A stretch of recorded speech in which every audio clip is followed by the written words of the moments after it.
Some new lows over the weekend with the MAGA gang desperately trying to characterize this kid who murdered Charlie Kirk as anything other than one of them and doing everything they can to score political points from it. So that right there is the clip of Jimmy Kimmel lying about the motivations of Tyler Robinson, making the case that he happened to be a MAGA Republican. And by the way, for those of you who are wondering about the timeline right here, he actually did this on Monday evening. You could tell by the fact that he said over the weekend in order to open that particular line of a joke, which he ultimately ended up setting up for, even though that was definitely not a joke. That was a factual statement from him.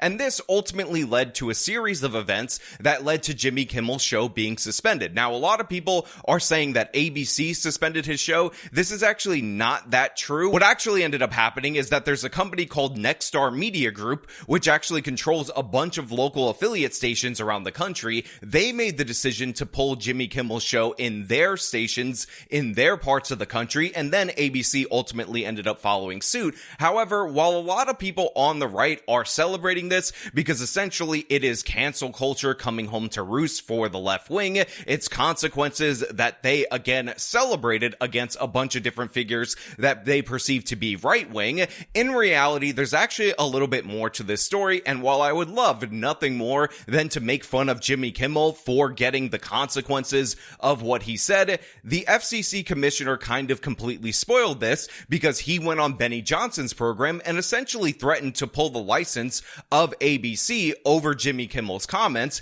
and this was completely unwarranted, unjustified, and honestly is a total backpedal and yet another instance of the Trump administration fumbling the bag on free speech and using Charlie Kirk's death as a justification in order to do so. And this is what we're going to talk about today. But before we do, I want to thank everybody who supports this channel via actualjusticewarrior.com/join. And what people don't understand is that the broadcasters, and you've gotten this right, are entirely different than people that use other forms of communication. They have a license granted by us at the FCC, and that comes with it an obligation to operate in the public interest. And we can get into some ways that we've been trying to reinvigorate the public interest and some changes that we've seen. But frankly, when you see stuff like this, I mean, look, we can do this the easy way or the hard way.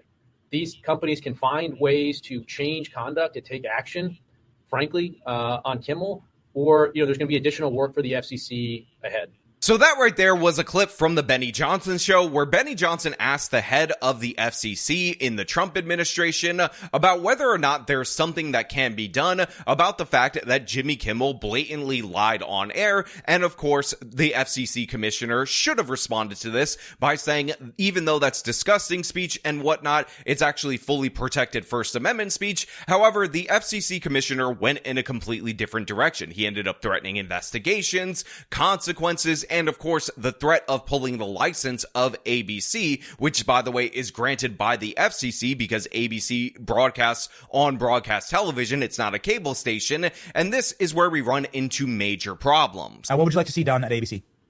Well, look, I think what you said there strikes me as a very reasonable, minimal step that can be taken. I mean, obviously, look, there's calls for Kimmel to be fired. I think, you could certainly see a path forward for suspension over this. And again, the FCC is going to have remedies that we could look at. And at the FCC, we need to reinvigorate this. So again, there's actions that we can take on licensed broadcasters. And frankly, I think that it's really sort of past time that a lot of these licensed broadcasters themselves push back on Comcast and Disney and say, listen, we are going to preempt. We are not going to run Kimmel anymore until you straighten this out, because we licensed broadcaster, are running the possibility of fines or license revocations from the FCC if we continue to run content that ends up being a pattern of news distortion. So I think, again, Disney needs to see some change here, but the individual licensed stations that are taking their content, it's time for them to step up and say, this, garbage, to the extent that that's what comes down the pipe in the future, isn't something that we think serves the needs of our local communities. But this sort of status quo is obviously not acceptable where we are. Now, I made the point on Twitter that this was absolutely ridiculous for the FCC commissioner to say,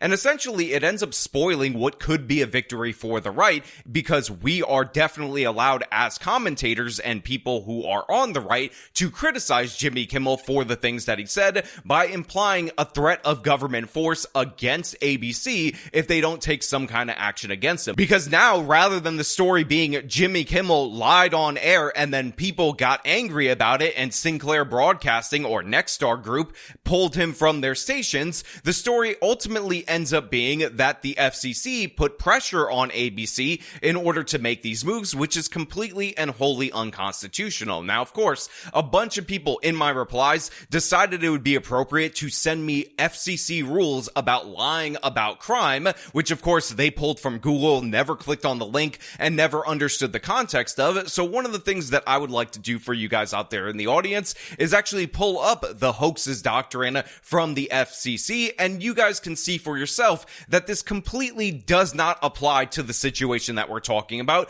and it's absolutely ridiculous for you to backwards justify these actions and these statements from the head of the FCC just because you don't like Jimmy Kimmel. Again, I can't stand Jimmy Kimmel. I think it's hilarious that he would be pulled off air by ABC, but the thing is, it's completely spoiled by the head of the FCC using government threats in order to do so. So again, this is directly from the FCC's rules on hoaxes, and it reads as follows. The rule prohibits broadcast licensees or permittees from broadcasting false information concerning a crime or catastrophe if. Now, a lot of people had just cut this off after the concerning a crime part. In fact, people who are actually my friends in real life actually tweeted me this as if it was a good argument, even though you actually have to meet 3 specific criteria in order to warrant fines for this, let alone having your license pulled by the FCC. And those criteria are as follows. 1, the licensee knows the information is false. 2, it is foreseeable that the broadcast of the information will cause substantial public harm, and the broadcast, this is number 3, of the information does in fact directly cause substantial public harm. Now, it's very easy to make the case that Jimmy Kimmel did know that he was lying, or at least his writers knew that they were lying at the time that he made this statement. But the fact is, the idea that they could foresee that this would cause substantial public harm and then that public harm actually came to fruition is definitely 100% not what happened. Therefore, this isn't covered. Now, if you want to make vague allusions to what you think the definition of public harm is in the comments of this video, I just want to also remind you that public harm is specifically defined again in these FCC rules. Let us go to that definition. For the purposes of this rule, public harm must begin immediately and cause direct and actual damage to property or health or safety to the general public, or diversion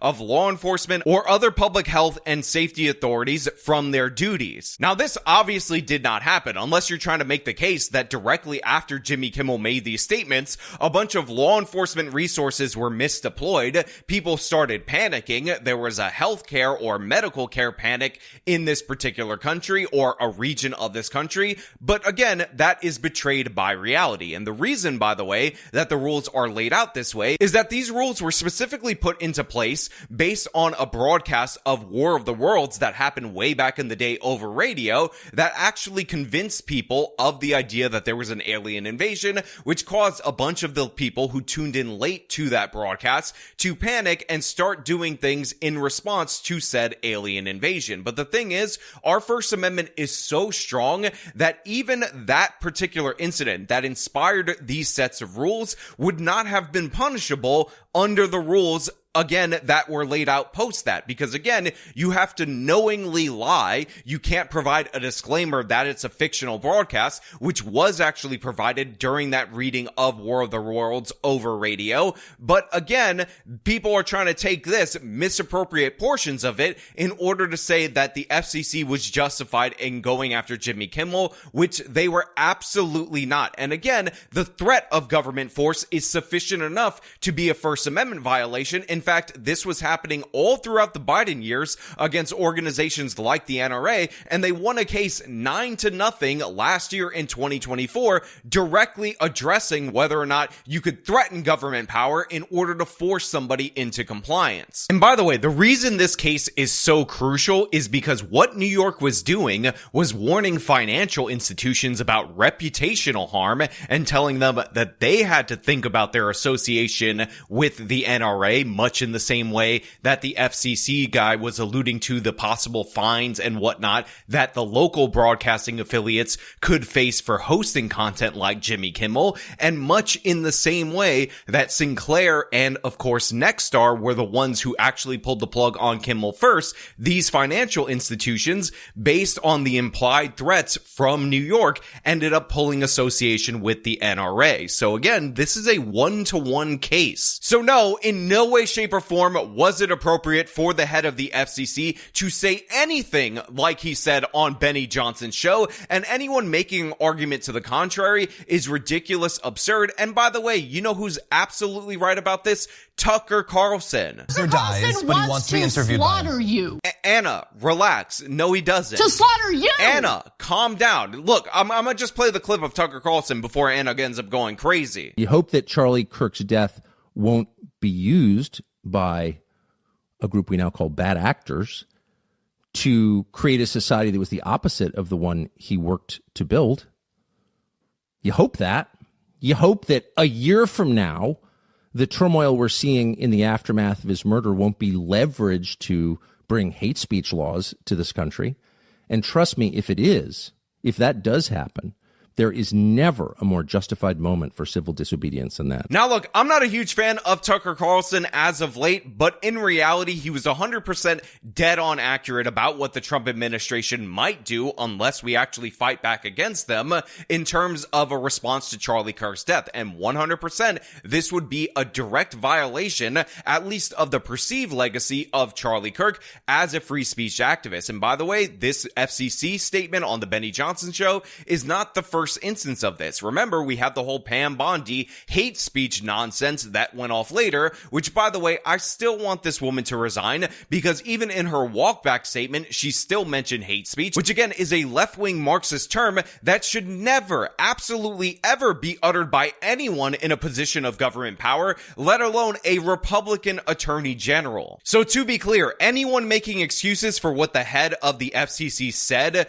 post Jimmy Kimmel's stupid comments on his show, absolutely wrong, unprincipled, ridiculous, and anyone citing the FCC rules as a justification should probably try reading them, and if they don't understand them after reading them, send them this video of me explaining them right here. Now, that being said, I do want to point out that there's a ton of hypocrisy on the left wing when it comes to this issue. A bunch of the people that are now trying to defend Jimmy Kimmel and scoffing at the idea of government force being used to deplatform someone were perfectly fine with the Biden administration targeting with the White House directly social media posts that they didn't like, which of course was revealed by Mark Zuckerberg. And again, I'm talking about just the threat of government intervention in order to produce censorship, which was done from the White House press secretary multiple times under the auspices of misinformation and disinformation. We also remember when Nina Jankowicz was set up to be the head of the disinformation board. So the idea that the other party hasn't already done this is ridiculous and absurd, and I don't want to hear any kind of statements from people like Chuck Schumer, who is demanding that Tucker Carlson be pulled off the airways of Fox News, which, by the way, is a cable station. These lies continue tonight. Rupert Murdoch, who has admitted they were lies and said he regretted it, has a special obligation to stop Tucker Carlson from going on tonight now that he's seen how he has perverted and slimed the truth, and from letting him go on again and again and again.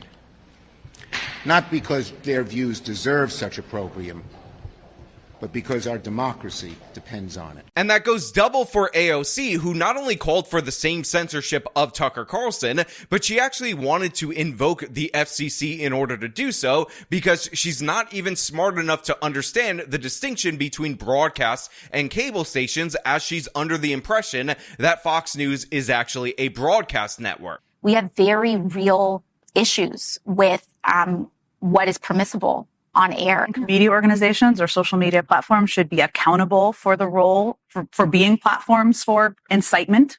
I believe that when it comes to broadcast television, like Fox News, these are subject to federal law, federal regulation in terms of what's allowed on air and what isn't.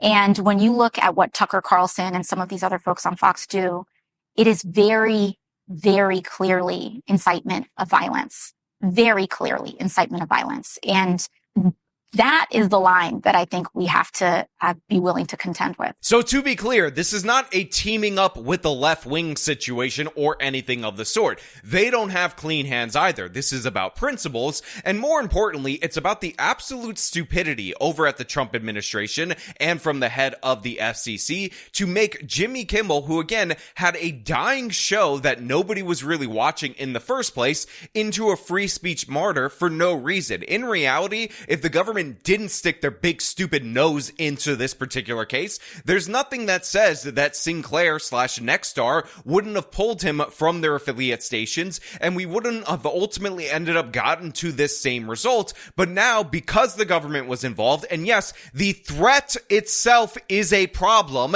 we're not talking about whether or not they actually remove them from the airwaves, the threat that ultimately ended up leading to them being removed from the airwaves, or the threat that has the perception of leading to him being removed from the airwaves, is a problem on its own. So yeah, this is ridiculous. This is absurd. Again, you have me getting aligned with Tucker Carlson, who I think has gone off the deep end in a lot of different categories as of late, but that's the reality. He happens to be right on this. And again, if you disagree, you're 100% wrong. And I know a ton of you people are going to leave comments under this video citing the very FCC rule that I read to you. So I just want to point out, anybody who does that should be named and shamed by other commenters, because clearly they didn't watch to the beginning of the video where I broke down that law in excellent detail that was absolutely irrefutable, unless you're an absolute dumbass. Now, of course, there are also people who ended up leaving me comments about the FCC's obscenity guidelines, as if there's somehow a backwards justification in those guidelines in order to cover Jimmy Kimmel. But in reality, Jimmy Kimmel's show, like all late night shows, broadcasts after the window where most of those obscenity guidelines are actually in effect, which of course is between 6 a.m. and 10 p.m. That's the whole purpose of late night. Those rules don't apply at all whatsoever, or at least the ones that you're trying to invoke. So yeah, there's no case here for this to be acceptable, and we should reject this much in the same way we rejected Pam Bondi for pushing the left-wing Marxist hate speech term. But you know what? Those are just my thoughts. I want to know what you guys think down in the comments below. As per usual, if you like this video, show me by leaving a like, subscribe for more content, follow me on my social medias, support me via the support links in the description of this video. This has been me telling you about the absolute objective reality about Jimmy Kimmel being suspended. Till next time.